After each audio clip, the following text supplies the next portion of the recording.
Hi, everybody. Welcome to TRB. We are the Resistance Broadcast, the official podcast of StarWarsNewsNet.com. I am John. Thank you so much for joining us today. It is a Thursday. It is April 21st. And before I get into anything, I would like to wish my mom, Janice, a happy birthday. Happy birthday, Mom. Happy birthday, Janice. Mm-hmm. I don't know if she listens. She probably doesn't listen to the show. But I'll let her know that this happened and then maybe show her this part so I can see, Mom, I wished you happy birthday on my show. There you go. We have a good show today. James and Lacey with me as always. Lacey, we're going to do what we have done for previous celebrations, including celebrations that didn't even happen. We did this for. Yes, we did. This is sort of our episode to give tips and like take it easies and all that sort of stuff, and getting people to be able to optimize their experience going to Star Wars Celebration. And, you know, I know there's a lot of our listeners who are not going to Celebration, and we understand that. We'll be doing a lot of content and stuff from Celebration for you to check in with and go along for the ride with us.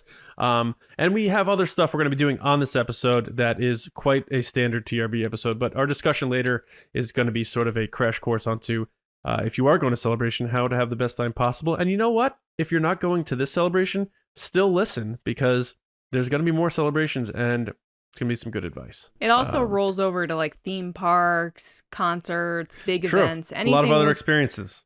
Yeah, anything where there's like either multiple days or multiple like different activities at one thing. Like this could roll over to anything, to be honest. By the way, guys, check out this throwback. What is that? It's our old shirt that got banned. Yeah. I have a couple of those. It's our Supreme Leader shirt with the one and only Kylo Ren on it. Mm-hmm. You know, we should just start. Yeah, we should just start taking photos from J.W. Rinsler books and putting them out, and those will get banned. All right. So James, are you pumped? Are you pumped to have this discussion, like the 2022 version of this?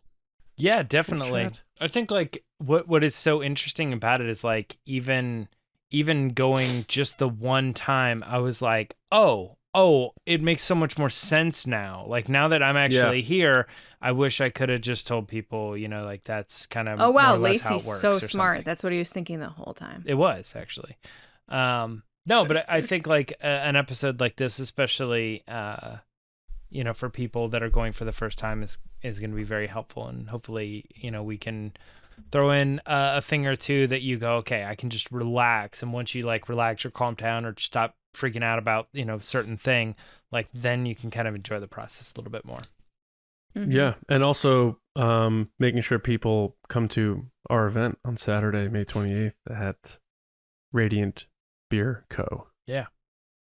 That's the one. All right, but we got to light this show on fire first with our first segment of the day. And James, what is that? I fear nothing, for all is as the Force wills it. Oh, cheer it. It's so good to hear your voice. You are back, and we are getting ready to do Will of the Force. But as usual, before we get into Will of the Force fully, let's talk a little bit about our Patreon, because if you're listening to this, that means you probably enjoy what we do here at TRB. If you would, or if you're able to, it would be great to consider possibly supporting the show over at patreon.com/resistance broadcast. There you can sign up for as low as $2, which is going to immediately grant you access to all forms of bonus podcasts, videos, commentary, and more. We have a lot of cool benefits and perks as you move up the ranks, including appearing on the show. I know you guys know that because you see the Patreon pod race weekly, but we even do separate things like with our Spice Runners, for instance. We just had Micah Harrison, one of our Spice Runners, on the show. That was awesome. And we got to talk to him for an hour, and we live streamed it to patrons only. So if it's just like, it's like so much more content over just right over there on Patreon. So the backing we receive from that allows us to continue making our shows and what we're doing, in addition to the live streams, live event, all sorts of other things, including all that exclusive content.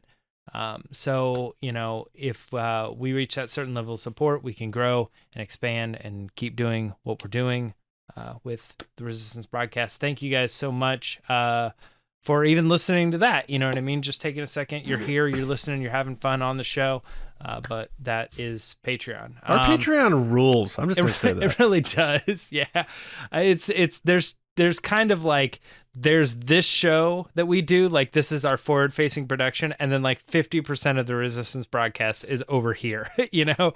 And it's like, we work so well with these people over in this community that it's like, you're not getting the full extent of what it is if you're not just even like a $2 a month or something, just kind of joining in on that.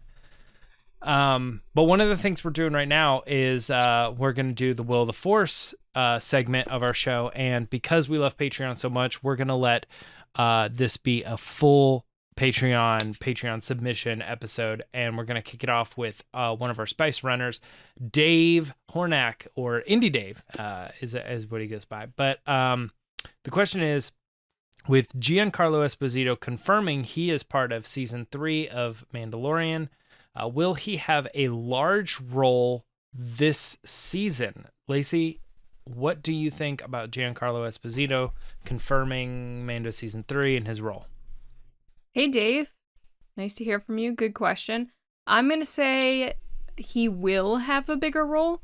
I think from season 1 and season 2, we got more interest with that character and more kind of moments with him. And he has this big kind of climactic moment at the end of season 2. But it left him in a weird spot. And I think that they need to bring him back to being that bad guy. And the question is, who works above him? Like, where is that going? I think there's a lot of questions that need to be answered, and they weren't answered in season 2. So I'm going to say, yes, he will. Who works above? I'm going to say the Emperor. No, I'm just kidding. I don't know. John, what are your thoughts on Moff Gideon? Yeah, I was really disappointed by the nice plug there, James, for the Resistance broadcast on your water bottle.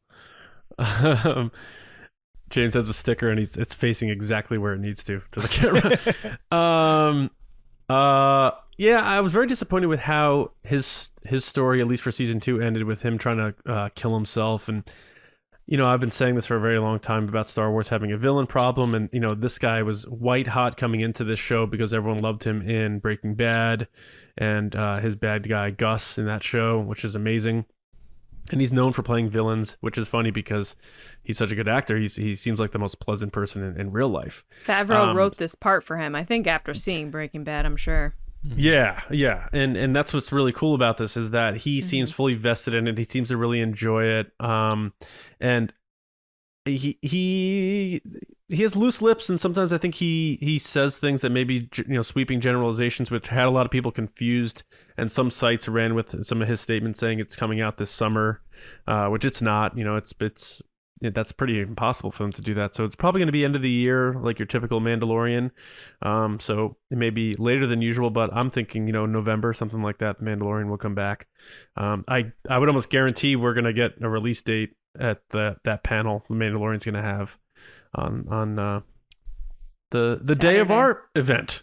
Yeah. Wow. But I want to say yes, he will have a bigger role, a large role in season 3 because I don't know. I don't want them to introduce in season 3 a bait and switch. Like, this is the real villain and he was just a pawn. Like when they do that, it just shows that they don't map things out on these shows. It just says, oh, let's try this now. So I hope he does have a bigger role, and there's an explanation to why he was going to do what he did. And I'm not saying he doesn't have to work for somebody. I'm with Lacey on that. Like, why would he have tried to kill himself if it wasn't someone else he had to answer to? You know? So I think there is something there, but I just hope we get a little more of him and a little more menace and that sort of stuff. I'm going to go with that he will be utilized just as much as he has. I don't want to say more. I'm not going to say less either, but I think you're going to get just about as much of Moff Gideon as you have in the previous seasons. And part of that is because I actually think they probably are going to do that, John. I think that whole answering to somebody, it probably will fall into, trying to figure out who the real big bad of the Mandalorian, and possibly even working towards that, big everybody crossover event or something like that, which in my personal opinion, I think it's Thrawn. I'm going to throw that out there. Like I have a couple times, but I think that could be something that's leading, and they're like, giving us the breadcrumbs that lead up to that ultimate villain that would really make the Legends fans happy and fans of new canon who like Rebels and stuff happy. And so, yeah, I think that's the direction they're going. But I think Giancarlo Esposito is a player in this game, and he's not gaining anything or losing anything. He's just going to keep playing for Mando. Let's move on to the next one here. This one is going to come from one of our generals. General Mike Ramore wanted to know, they asked us, will any of you dress in cosplay for Celebration? So, John, you're getting this one first. Are you bringing any outfits? So I might bring something, but not like full cosplay. Like I might bring my Han Solo vest and like the shirt underneath it or something like that. But I don't think I'm gonna do full cosplay. So I guess the correct answer is no. I don't know what is considered cosplay. Does that have to be like full whole outfit? So I'm just gonna say no. It's just one more thing I'd have to worry about. But I may bring the Han Solo vest. That might be it, though. I got you. Lacey, any chance you're doing some cosplay? I really want to. I made the Rey from TFA a while ago. I have that one, so I could just bring that. But I really want to do Rey from The Rise of Skywalker, the white outfit. Mm-hmm. But we'll see what happens. I want to. That's my answer. Gotcha. So I'm not saying will or won't. I want to. Mm-hmm. I don't have any plans to. I know that we're doing an event that says you should be Star Wars inspired clothing, so I'll have to kind of put something kind of together there. But I think I'm with John on that point. Like I don't necessarily know that it's considered cosplay. But I think when if the question is coming from a place of like, this is one of the things people do to celebrate Star Wars. They go, they live the dream, they become the characters. That's not what I'm doing at all. I am definitely a little bit more of like, I'm just going to be wearing my clothes and looking around at everybody else who is celebrating in those ways. But it makes me wonder about Mike, you know what I mean? Like, hey, are you interested in that? Are you coming? Are you doing a cosplay? That could be pretty cool. Moving on to the next one here. One of our commanders, Sooner Thrawn, asked us the question, will Lucasfilm reveal who is playing live-action Thrawn, speaking of, during the Star Wars Celebration? I didn't think about that.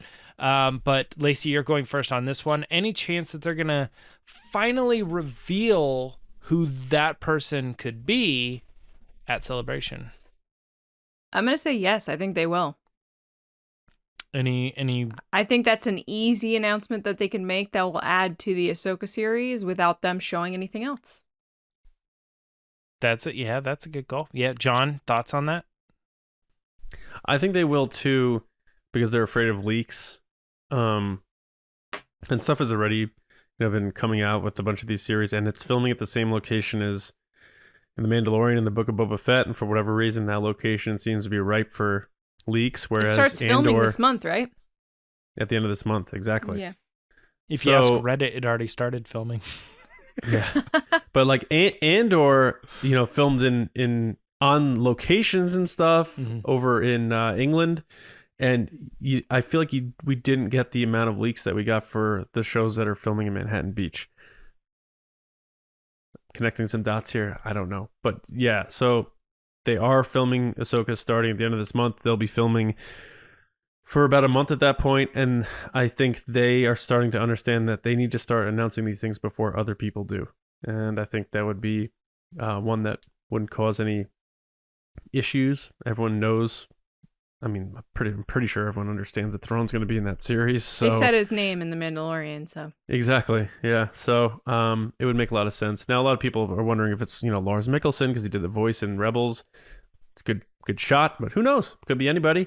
But I agree. I do think they will say the actor who's playing it. I don't know if they will be at Celebration, but maybe they show them on screen or something like that. They could bring them out. That'd be an easy thing to do. Yeah. So I hear what you guys saying, and All I in think blue. I'm leaning towards it. I'm going to ask you one question, though, because I've been really busy today and I didn't have a chance to prepare. But Here we go. when was the Kenobi cast announcement in comparison to the release date? May of last year. May of last year. So You mean 1 year filming in date? advance? No. Like Mhm. release date of the show. Mm-hmm. They released the cast right when they were starting, if not during filming. About a month after filming. Yeah. Yeah. Okay. So since this would be before filming. No, a month after. A month into filming. Oh, because They're starting Ahsoka in April. Oh, Yeah, gotcha. at the end of this month. All right. Yeah. So then I agree with you. All right. There you go. Yeah. So good answer. Yeah. For some reason though, I was not putting the dates together. I'm not really good with dates when we're talking about like when. You aren't? No. I'm good You on are dates. not. I'm going to be honest. Oh, jeez. I'm good on dates. This guy. All right, we got one more question here. Patreon submission. Commander Trey Warrington wanted to know. What's up, Trey? Will we get a High Republic movie or episode 10 first? Which one is going to be hitting the theaters chronologically first? And John, you look puzzled, but you get to go first on this one. It's got to be episode 10. I don't think they're going to do a High Republic movie. I think we'll get animated series. I think High Republic's going to be the future of Star Wars canon animation. Mm-hmm. I think we're going to get live action Old Republic stuff, Game of Thrones style, that General Beard was talking about on his pod race on Monday. And then they need to usher in a new era of Star Wars animation, and just based on the concept art and stuff they already have done for High Republic, it just seems perfect and ripe to do an animated series for it. And it could be right there on Disney Plus, and they can do however many seasons and stuff they need to do to coincide with the books. I just don't know that and people are going to take this the wrong way. The grand wide net reach is there with High Republic to put all your chips into a basket to make that a theatrical feature film. I just don't know. So I think episode 10 is more of a let's get Rey back. All those kids are going to be like 15 or so when that comes around, and let's get Grogu in there. I think that's more of the safe bet. So I think it's, in my opinion, episode 10 is what's way more likely than a High Republic feature film. Lacey, do you agree? Yeah, I think we're going to get a movie for episode 10 first. I mean, Daisy Ridley was on the red carpet for the BAFTAs a couple weeks ago, and she said, I'll always be Rey, or I'm always Rey. I don't think we're done seeing that character, and we're done seeing Daisy Ridley play Rey. There's a reason they cast someone younger. There's a reason they chose that character to lead the sequel trilogy. There's a reason she's on the ride and you see her everywhere. That they gave her own lightsaber. All these things will add up to, yes, there is some money in marketing, and people will say, oh, they're just trying to sell stuff, and that's fine. But I think ultimately she is the future of that franchise, of what comes next. She has a whole new generation that's been inspired by her. I think that episode 10 is going to happen, and it's going to come before High Republic. High Republic is great. I think that people are really connected to that story and connected to all those different mediums that are coming out, the comic books and the regular books and all this, different levels of reading, which is great. I think it's brought new people into Star Wars, which is always a great thing. I just don't think that they're going to take that story and bring it into a movie form. If anything, they're going to do a series. Yeah, I have to agree with that. The only part that I hang up on a little bit is like, is episode 10 going to exist? And in some ways, that's kind of like the Make Solo 2 Happen thing, where we're like, it may be, the Lando series is how they kind of embrace that bringing back of Han and Chewie and stuff. It's kind of like, okay, so do we count that sort of thing? It's like, I could almost see them doing like a Rey movie that's a little bit lower stakes and other things, and like episode 10, that title just like never happens. So that's the thing that kind of scares me a little bit. But when you're comparing that to something that feels very unlikely in the first place, like that High Republic movie. Like, it's just High Republic doesn't seem like that doesn't seem to be where they're going. They're so put into publishing that, like, you would think if they really wanted to expand it, we would have seen an animated series, or we would have seen a video game or something else. But they're so embedded in there that it makes me feel like they don't really have big theatrical plans for the High Republic stuff. So then that just makes me go right back to what you guys are saying and saying, I think the more likely one would be just the big, we'll figure it out later. Somebody's trying to take over the government again. We'll figure it out. Episode 10 just seems more likely. But that is going to wrap up Will of the Force this week, because we got a discussion to talk about, and let's get to it. All right, this week's discussion: how to optimize your Star Wars Celebration experience, Anaheim 2022 edition. Obi-Wan once thought as you do. So we did this for 2019. We also did it for Celebration 2020, which didn't end up happening. This is sort of that celebration, but obviously a lot different in terms of what they're going to be doing panels on and stuff like that. But this year it is happening, and we're here to talk about how to optimize your experience at what can at times feel like a pretty overwhelming event. So with so much to do, so much to see, so many people, so little time, we're here to help you optimize that experience at Star Wars Celebration from our point of view. So Lacey, we'll start with you. You obviously worked Celebration back in the day. You've been to several overseas, at Anaheim, Florida, Chicago, all down the line. So if you had a minute to talk to somebody in passing, and what would the first big piece of advice you can give somebody out of the gate that you think is the most important to pass on to somebody who may be new to Celebration or just needs some advice on how to best optimize their experience in a pretty chaotic long weekend? I'm going to fall back on the advice I gave in 2019, which it really resonated with them, which was pick one thing each day that you really want to do, and then accomplish that one thing, and everything else is bonus. And this could go for anything, for a theme park or a concert or a festival or whatever, carnival. Like, just pick one thing that you really, really want to do and make it happen and plan that out.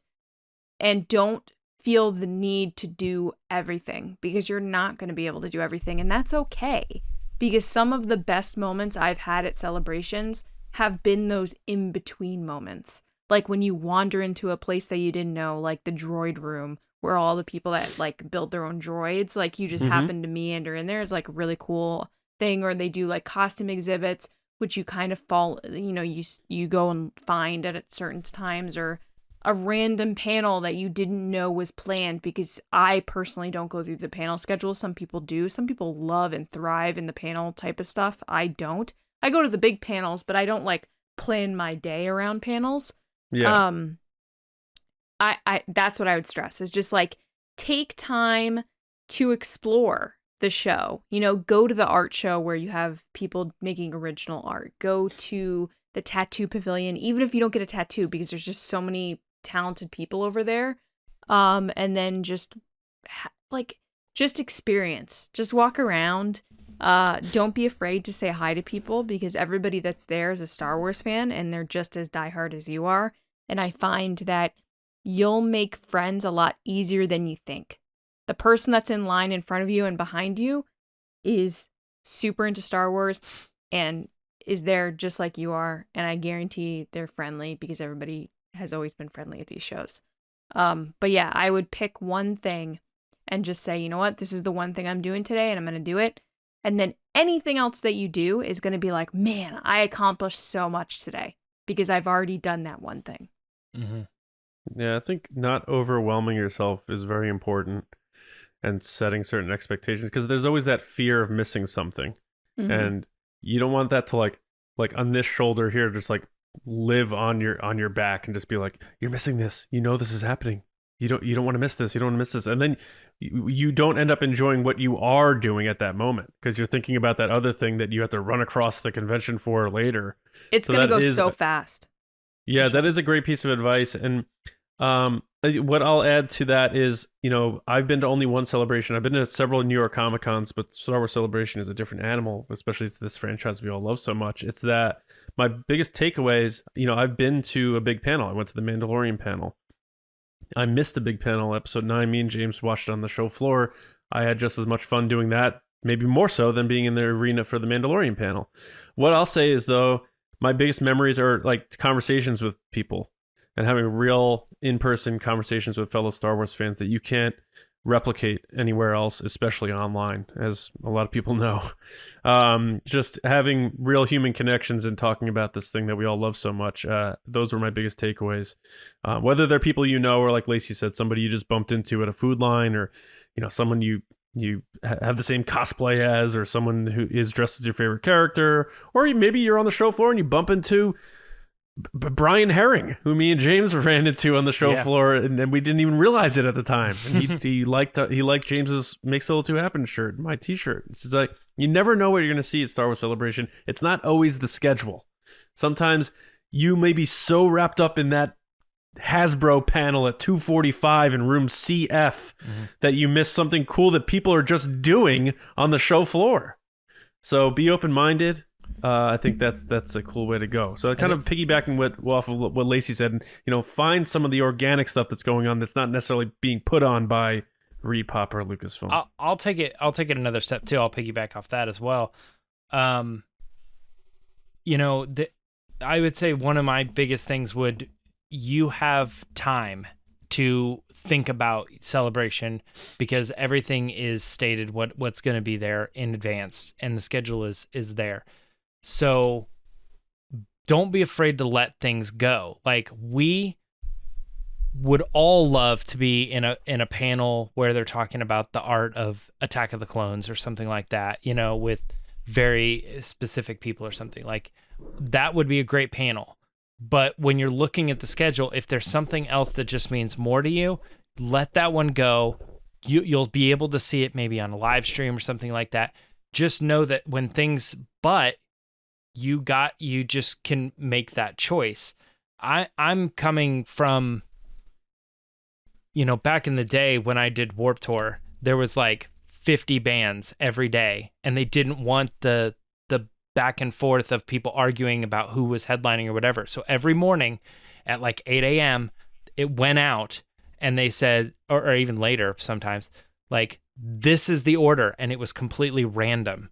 And every day, everybody rushed to this big billboard where they just stuck all the bands and when they're playing, and everybody had hours to decide, I came here to see these two bands, and they're playing at the same time, and it was so frustrating and chaotic. It's like people had to make those decisions, and it never made sense for somebody to go see. They'll be like, well, I'll watch the first half of the set and run across the Palladium to go see the second half of the other band's set. It's like, stop. Just know that when you're going into the event, there's going to be things that you can look at the schedule and you can kind of think to yourself, well, I know these two things are going to clash. I'm going to make my decision on which I'm going to go to, and then safely and slowly go to that thing. Don't rush things. Choose what you want to go to, and check out those other things that you missed on a live stream, or just know that, maybe you didn't get to participate in it, but you'll have so much fun because you chose the thing that you wanted to go see. And I think that's kind of in the spirit of what Lacey's saying, is like, choose those things and enjoy them. Yeah, absolutely. I think my favorite moments are the ones that aren't necessarily related to celebrities or to autographs or to buying things. My favorite moments have always been the more kind of authentic, genuine fan interactions, whether it be at the bar after the show floor closes, or seeing someone in a cosplay that I'd never seen before, so I stop and have a conversation with them and tell them how cool it is. Like, I can't stress enough, take the extra second to give someone the compliment. Give them the compliment on their t-shirt, give them the compliment on their costume, give them the compliment on their backpack. Like, tell them, like, hey, your tattoo is cool. we've had a crazy couple years, guys. And I tell you right now, that compliment's going to mean so much to that person if you just take the energy to give it to them. You think cosplayers don't wear the costume so that you can say that's an awesome costume? That's an awesome costume. Or like, can I take my picture with you? Yes, Yeah. they want to take a picture with you. Yes. The big thing though is to always ask. I can't stress this enough. Like, if you see someone either in a cool costume, cool t-shirt, tattoo, like I said, just ask. Just, hey, can I get a picture? It means the world to people when you just ask. Because it's so easy sometimes to just assume, oh, they're in a public place, I can take their picture. Sometimes they don't want their picture taken. So just ask. But I guarantee you they do want the compliment. Hey, that's a killer cosplay. Great job. Or, wow, where did you get that t-shirt? That's so cool. I think now more than ever we need those compliments and those positive moments where they're going to remember that years from now. When they're like, man, I wore that shirt and I got this many. John talks about it all the time when he went to New York Comic Con and got compliments on a solo shirt. Like, except that one guy, yeah. It's just those fun interactions. I think something that I've learned over the years about events like comic conventions and Star Wars Celebration and stuff, I think it can be overwhelming when you start to consider all the things you could do. But I think if you lay a baseline of what you want to do with the addition of what you need at the event, you set yourself up for success. And what I mean by that is there are a couple things that you should always have in your bag or backpack or purse that I think will totally make your event 100%, like if not 80% of what you hope it would be. First would be, obviously, don't forget your ticket. Always have your ticket on you with a lanyard. Always bring a lanyard, because sometimes they say you're going to get a lanyard when you get there and they either haven't shown up or people run in like they did in 2015. People were running in. They were, I think ThinkGeek sponsored lanyards at the time. People were running in and grabbing handfuls of lanyards and throwing them in bags. And they were like selling them on eBay and like doing all this stuff. So people didn't have lanyards. So make sure you bring a lanyard, even if you end up not using it. Bring a phone charger, not just the charger itself, like the wire part, but a battery pack to charge your phone. Your phone's going to drain really quick because it's working really hard on the Wi-Fi. You're taking a ton of photos, you're texting, you're posting on social media. Bring the battery pack and make sure you get one that charges at least, I don't know, like 4 phones. I usually bring one that charges like 8 phones. Just because I'd rather be prepared. A water bottle is always good because, yes, you can buy overpriced water at the event, or you can bring a water bottle, and they have water fountains around the convention center that gives you filtered water. So water bottle, stay hydrated, bring a snack. I think oftentimes fans tend to be on the side of, oh, I'll just skip this meal if I go get this autograph, or I'll eat later. And then you find you feel like garbage. It's because your body needs to be hydrated and you need energy and you need food. It's okay to take a break. You're gonna be all right. So please do it, because I hate seeing people like get sick. It's like the worst thing ever, because then you're just having a bad day. The other thing I said the other day, which I stand by on our Patreon exclusive Q&A, bring a pair of socks, an extra pair. So you have a pair of socks in your bag that halfway through the day, no joke, take your socks off, put the new pair of socks on. It will change your day. I promise you. I promise. It's like a whole new world when you walk out with brand new socks on. It's like, it changes everything. Did you say deodorant? Yeah, deodorant if you want. It's up to you. I usually bring it because I'm crazy and I'm like, I have this like fear of smelling. So I always have deodorant on me, like at all times. What else would you bring? The hand sanitizer. Hand sanitizer, that's a big one. I actually am the person that buys the ones that connect to your bag, and I have one like hanging from my backpack at all times. And that's just not my backpack. Like my normal bag, everyday bag has that. I'm just that person. And maybe, I mean, we're all wearing masks and stuff, but like, maybe little, Altoids. Yeah, never I said hurts. gum. Yeah, gum, Yeah. mints. I would bring so we have to wear masks at Celebration. That is part of their policy. You have to wear one at all times. I'm a big person of bringing paper and cloth and putting the paper underneath the cloth because you're going to be wearing it so often that you can throw out the paper one and you're getting a clean mask every day. Oh yeah.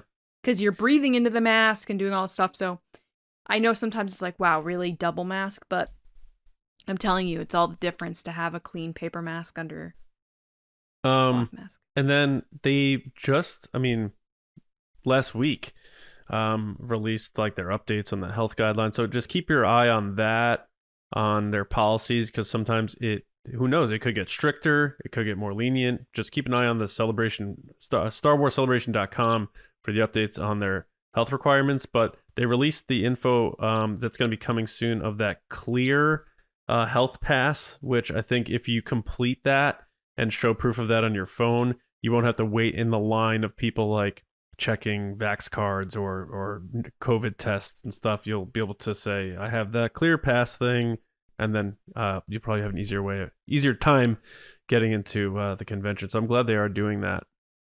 So I'll probably be doing that. Oh, that's the other thing. Security, making sure that when you're waiting in line for security, open up your bag before you get up to the security guy. I was actually going to ask you a little bit, kind of like, what do you recommend as far as people like bringing specific bags and things into the poster tubes? Poster tubes, yeah, that's a big one. Poster tubes. If you're interested in keeping, they give out a ton of posters at these panels and stuff. So if you want that, definitely get a poster tube. Or what I usually do is you can buy those plastic sleeves at the show floor. I don't like to roll my stuff up, so that's what I do. Some people don't care. I like to keep mine flat, so you can get those plastic sleeves. Yeah. But yeah, no, poster tube, backpacks. I saw someone online say they have collapsible poster tubes now, which is cool, because I've never seen one or used one, but I heard they exist, and that's like a magical thing that you can throw in your backpack, and if you need it, you can take it out.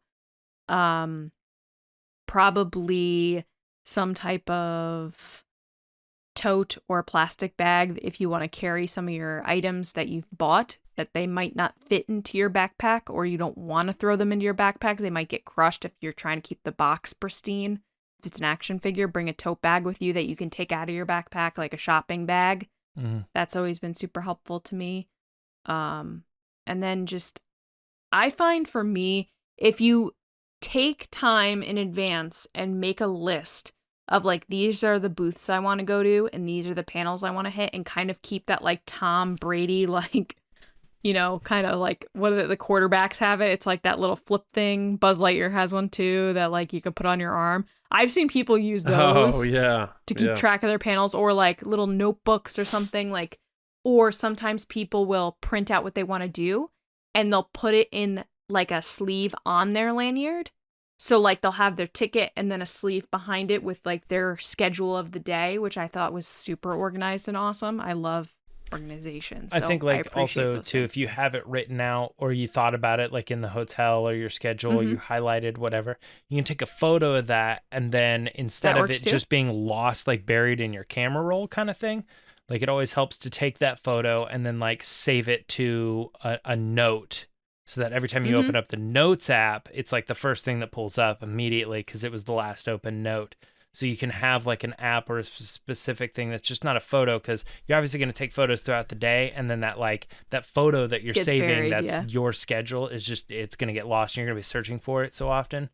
So it's good to have like an app or something that is very specifically that image or your schedule or whatever dedicated for the weekend. And if you can, because there is a lot of days of this convention and a lot of time that the show floor itself is open, like have open hours and don't feel like you have to have a syllabus for the whole day and like get lost on the convention floor. Like just walk around and maybe you'll see an item that you've always wanted that came out in 1980 that they don't make anymore, that someone has at a booth. Like you never know what you're going to see. And those little nooks, those little action figure nooks that you can go inside and take a look, and like just for the sake of, reliving being in a toy store, which really don't exist anymore.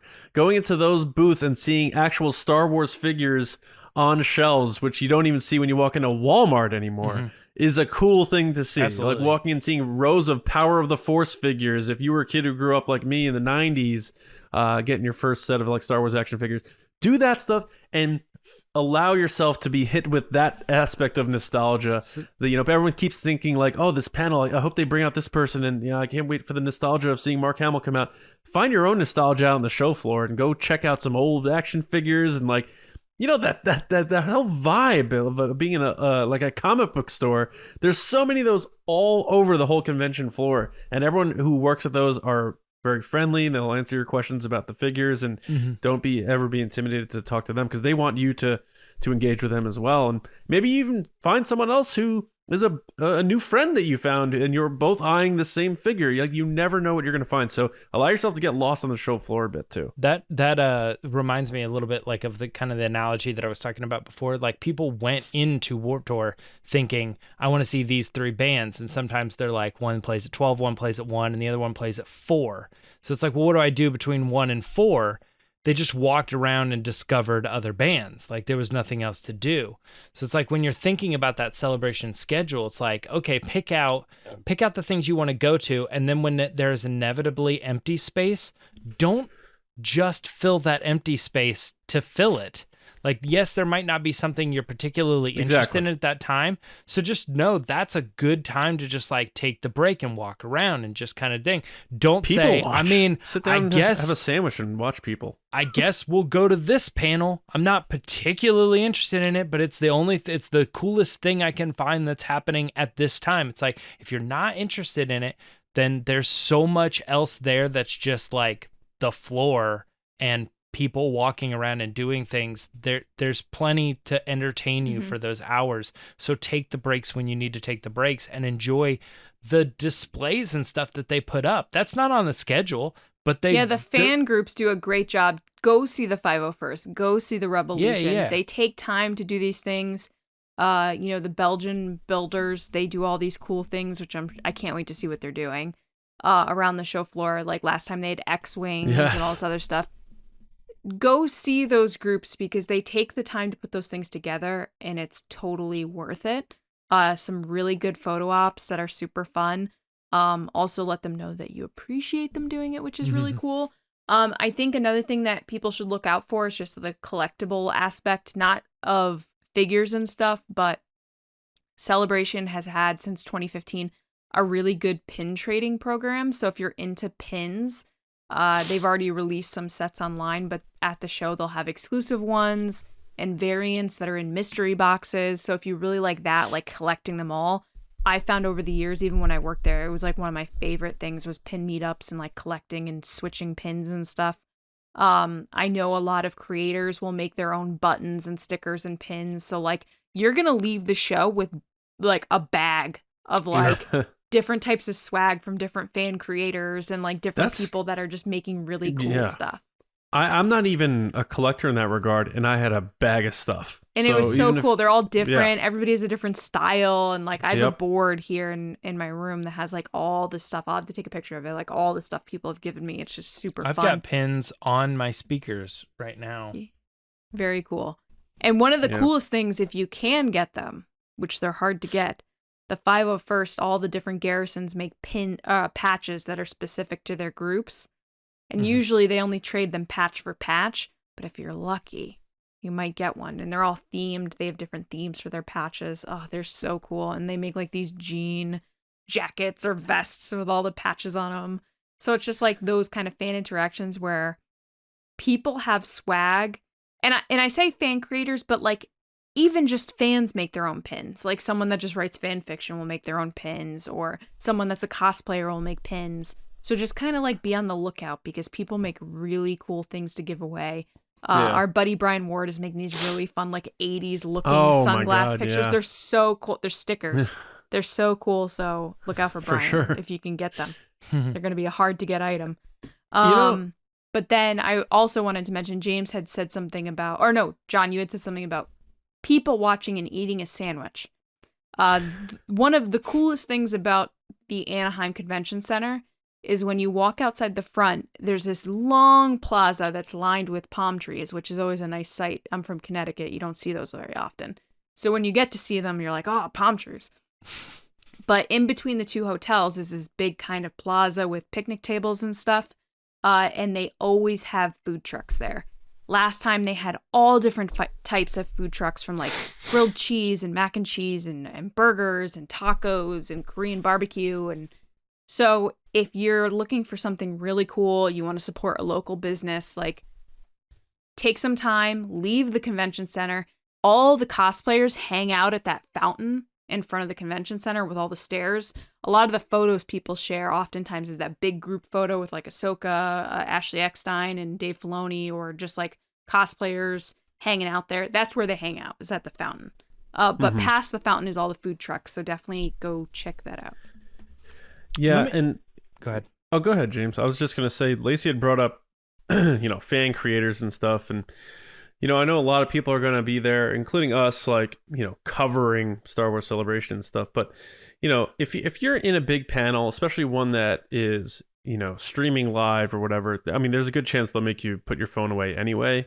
But if you're at a toy panel or something, like, no matter what, like, don't put so much pressure on yourself to like cover this stuff. Like, do it if that's what you want to do. But if you feel like it's more work than you enjoying yourself, like, don't worry about live tweeting a freaking toy panel. Like, just sit there and enjoy yourself. And like like Lacey said before perfectly, it's like, this has been a really long 2 years for everybody, and not being able to go to these things. You're paying a lot of money to fly out there, or even if you're from California, to buy these tickets and go to these events. Like, make sure you, even if you are a fan creator and you're there to cover it and stuff like that. And I got to remind myself of this too, as the three of us probably do. Just make sure you enjoy your time and you don't feel like you're working or whatever. Like, you earned this experience. You paid for this experience. Like, have fun first, more importantly than anything. Your people aren't sitting on the edge of their seats worrying about you tweeting about the next variant of a clone figure that's coming out in September.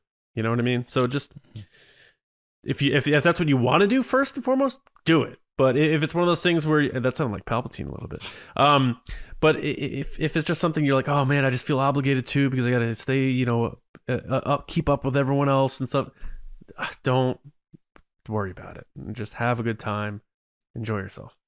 I kind of wanted to know a little bit of those like simple things that Lacey might be able to fill us in on.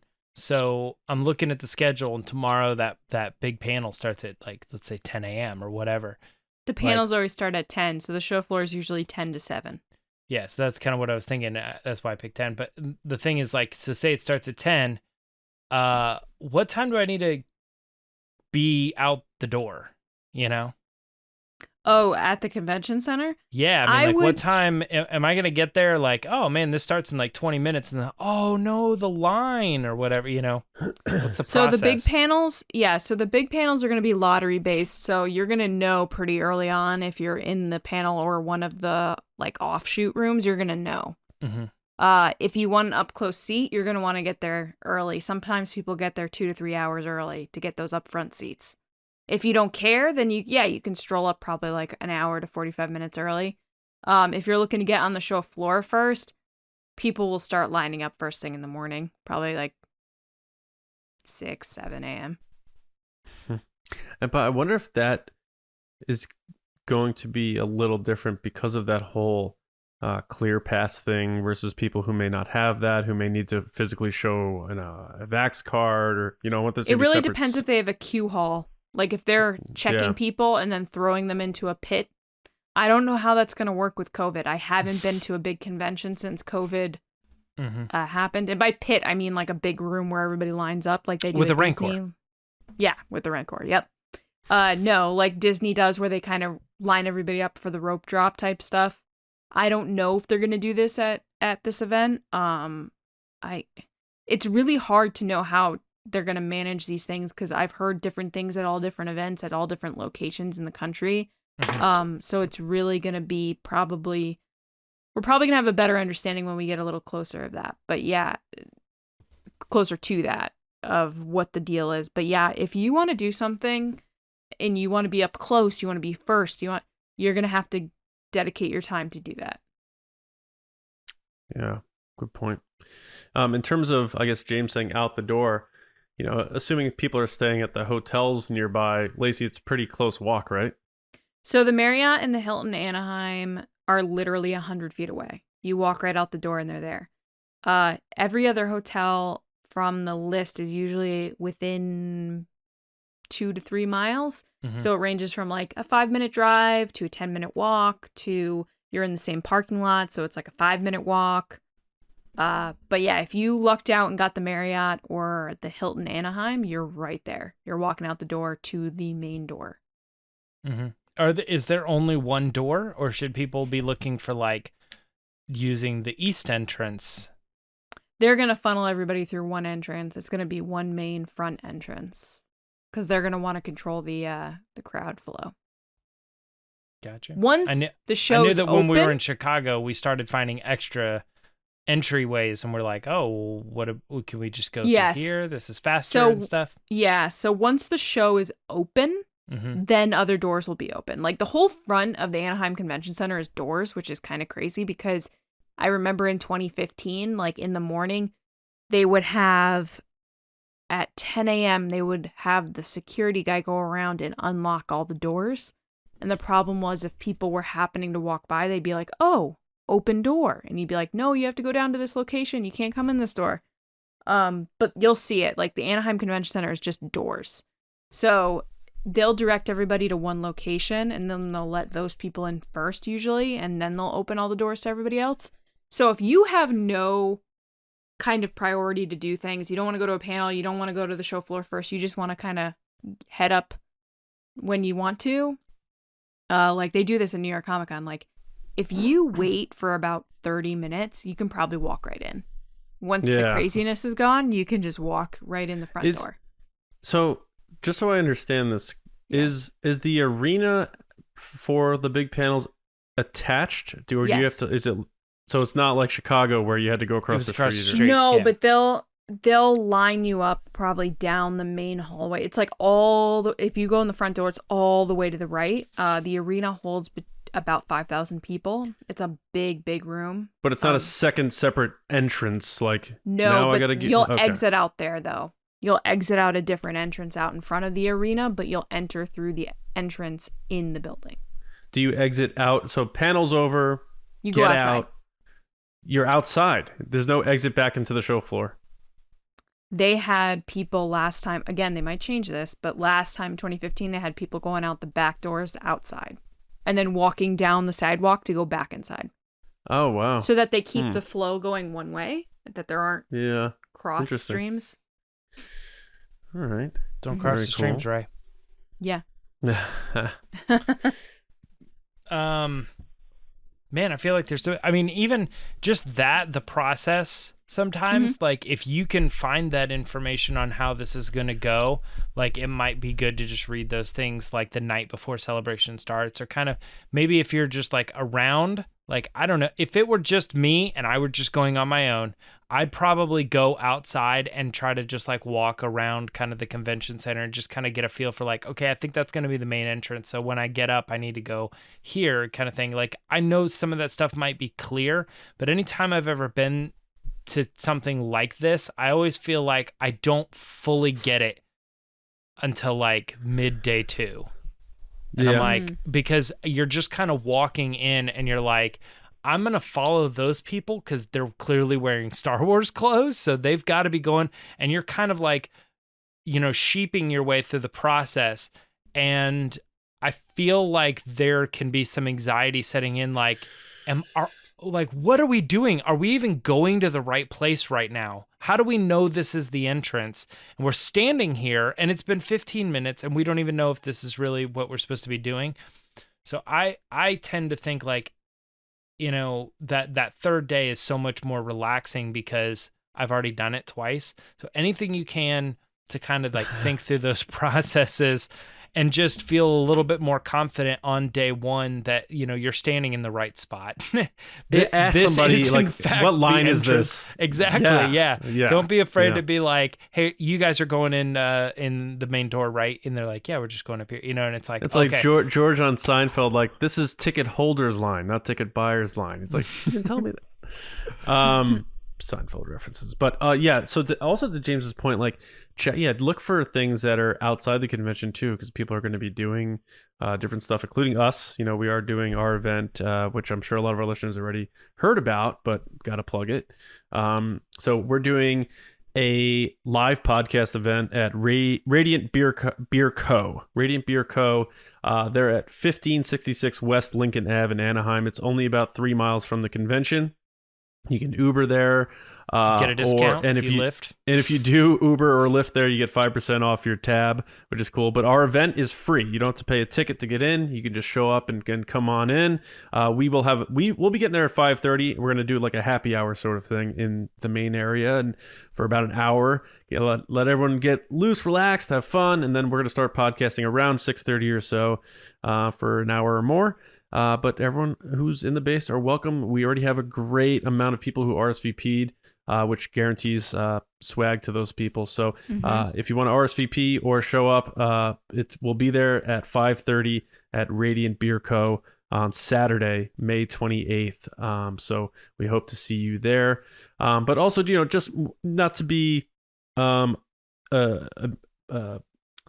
a purveyor of caution or anything like that, but just, you know, I saw people, you know, worrying about the policies in the convention. I'll just say this, the convention is going to be the most strict place there, because Orange County has no mandates, and so you're going to be going to restaurants, hotels, bars, and it's going to be up to those places if they want to have policies in place.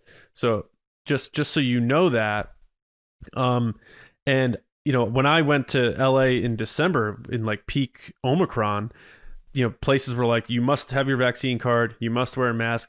None of that was enforced then. So just to keep in mind, you know, however you feel about your comfort in situations like that, there are going to be a lot of things going on. You're obviously going to want to be going to places to eat and stuff like that. So just keep in mind of that, you know, wherever you live, whatever is going on in your counties and stuff like that. As of now, you know, Orange County, California has no mandates like that. So just keep that in mind. That's all. I was also going to mention too, because you said, you know, the shows that are going on outside of that too is like something to think about when it comes to Celebration. In my mind, is it's sort of like a reverse concert. Like I think everybody gets there, you know, at a certain time, and then like that first band plays, and then the second band, maybe you know them, and then it all leads to a headline, and the evening is like the big thing. Celebration is sort of like every day starts with the bigger panels, and throughout the day, things kind of wind down. Like you're never going to have like the big Kenobi panel at like 3 p.m. or so, you know, 5 p.m. or something like that. Am I wrong on that, Lacey? It really depends what their goals are. I mean, generally speaking, statistically, what the Disney has done at all Reed Pop shows for the past like 8 years is they usually do a panel first thing to get it out of the way, to get their talent through, to hit press, to do press conferences, stuff like that. Could they do something at night or in the afternoon? Sure. Generally, no. They do it first thing in the morning, the 10 a.m. celebration stage with my buddy DJ Elliott. Those are the big panels of the day. And that's what I mean. I'm not saying they couldn't do like, you know, obviously it's like Star Wars night is very tied to Celebration. That's an official thing. You know what I mean? It's like, I'm not necessarily talking about that stuff. I'm talking about just when you go in, every day is going to start off with the headliner. Boom. You know, like that is the big event. And the rest of the day is sort of like the B and C panels. And then your day can kind of slow down after that big major event that happens, you know, between like 10 and 12. That is like the big event of the day. And then the rest of the day, minus maybe what's happening that night, there might be a big party that night or something. That's fair. But the celebration process from like, I would say 12 or 1 to when the showroom closes or show floor closes at 7 is way more laid back. Mm-hmm. Yeah, that's fair. Absolutely. That was my experience with it. Sort of like a reverse concert. Headliner first and then opening bands and stuff. So as we wind down this discussion here, is there any final little bits we can toss out there? I feel like we covered a great deal. I know we're up against time here, so I don't know if Lacey, was there any other things that, any experiences that we can share or anything like that you want to toss out to close this out? Not really. I mean, I keep going back to like just show others kindness. You're all there to have a good time. You're all there to celebrate what you love. So just be kind to others, whether it be in a line or just passing someone somewhere on the show floor. Like, just be nice. And have fun. It'll go a long way. Yeah. Have fun. People need to have fun. Have fun. And make sure your apps are tracking your steps, because you're going to get a lot of them. Oh yeah, track your steps. Close your rings. I figure how to turn that on. Whatever. Yeah. All right. So, let us know in the comments. Hopefully you took something from this. And, again, if you're not going to Celebration, it's something, keep in mind this information, because you may be going to the next one or going to another event local to you that, like Lacey said, may be similar in terms of how to approach this stuff. So we hope you enjoyed that conversation. That's our version of preparing yourself and optimizing your experience going to Star Wars Celebration. Of course, if you have questions and stuff like that leading up to it in the next, we're about a month away now. So just let us know, hit us up, and we'll see you there. All right, we're not done yet. We have one more segment to go. Speaking of having fun, let's hand it over to Lacey for the last segment of the episode.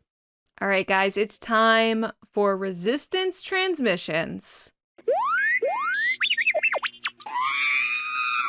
So this is the part of the show where John puts up a crazy, wacky situation on Twitter, and you guys give your answers.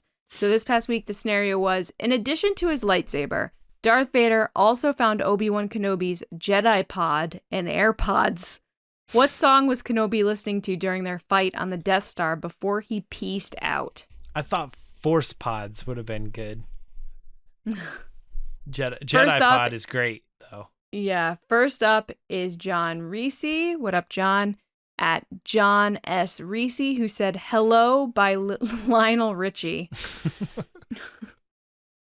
Next up is Midnight Wanderer at Literary Jedi. What's up? They said Duel of the Fates, final answer. Next is Mello at A Grey Jedi. What up, Mello? And he said he was listening to the Resistance broadcast and got distracted by # Resistance Transmission. Whoa. Inception or something. Yeah. Meta. All right, next is Todd DeGrossier. What up, Todd? It's been a while. Hey, Todd. At Todd Knows Best, he said Staying Alive by the Bee Gees.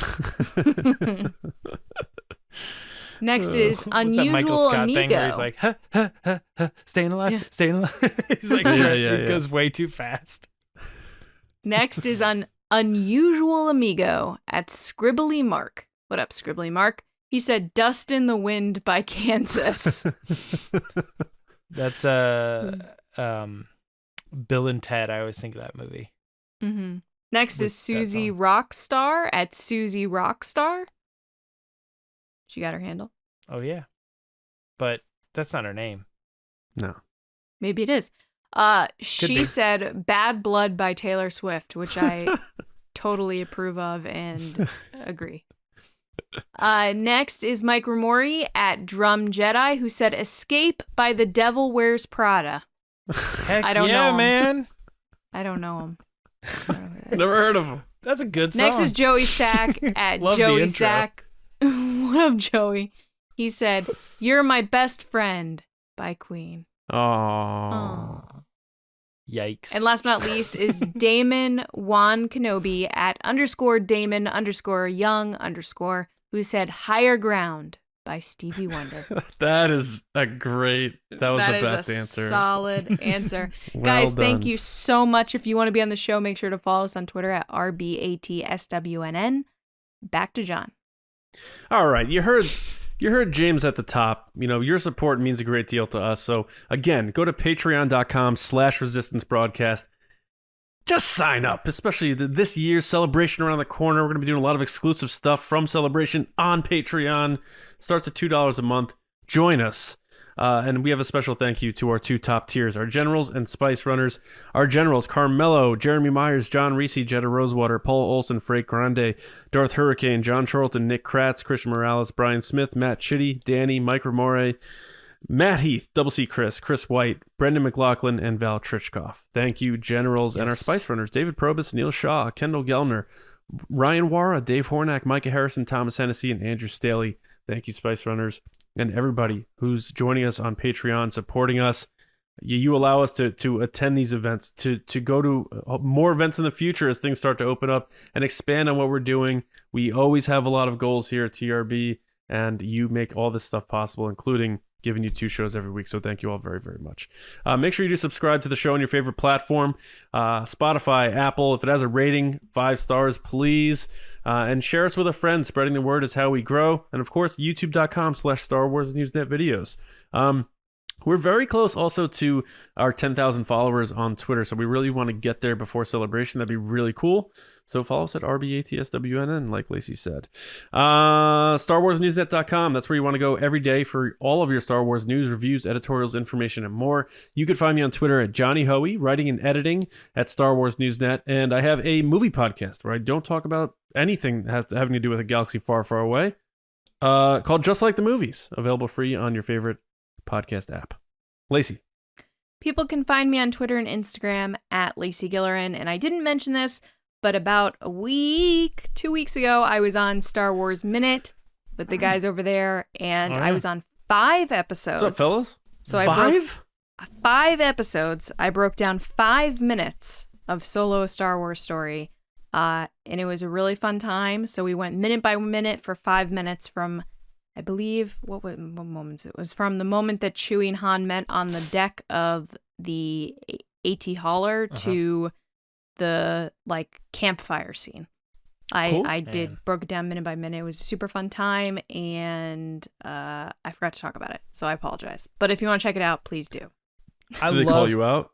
Were they like, Lacey, did you come on? No, absolutely not. No. This was just me saying that because we do actually talk about Make Solo 2 happen on every single episode. So if you enjoy that, please go watch it and listen to it. I love when you actually get to kind of I know people watch Star Wars over and over and over again, but when you take that moment to be like, I'm just going to watch this scene and then restart it and rewatch it, you know what I mean? And kind of analyze a specific scene, you see much more because your process of going through the movie, you when you see this scene, you're thinking about that, or it reminds you of this thing. So you go into the next scene already thinking that. And so your eyes are diverted in certain ways. So when you encounter scenes just clean cut like they do, and they just go we're just going to talk about what we're seeing on screen right now and really get in and discover it. It's pretty cool. I recently did something where somebody mentioned Claude, and I was like, oh, right. Okay. Claude. And then they mentioned that he was in 3 scenes in the movie. And I was like, I only remember him in 1. Yeah. And I went to YouTube and looked up Claude Rise of Skywalker, and it said here every scene with Claude. And I was like, I never even saw him in that scene. That's nuts that he's there, you know? Even things that you're probably were shown, but for some reason you're thinking about Rey and Finn and Poe hugging, and you miss that. It's like a magic over trick here. Yeah. Or they just showed it to you, but you know that scene's coming up, so your brain is preparing to see it, or something. It's so weird, and I just recently had that experience. So you bringing up Star Wars Minute reminded me that they do a really good job at that, going through and analyzing every little bit. So cool. Yeah, absolutely, James.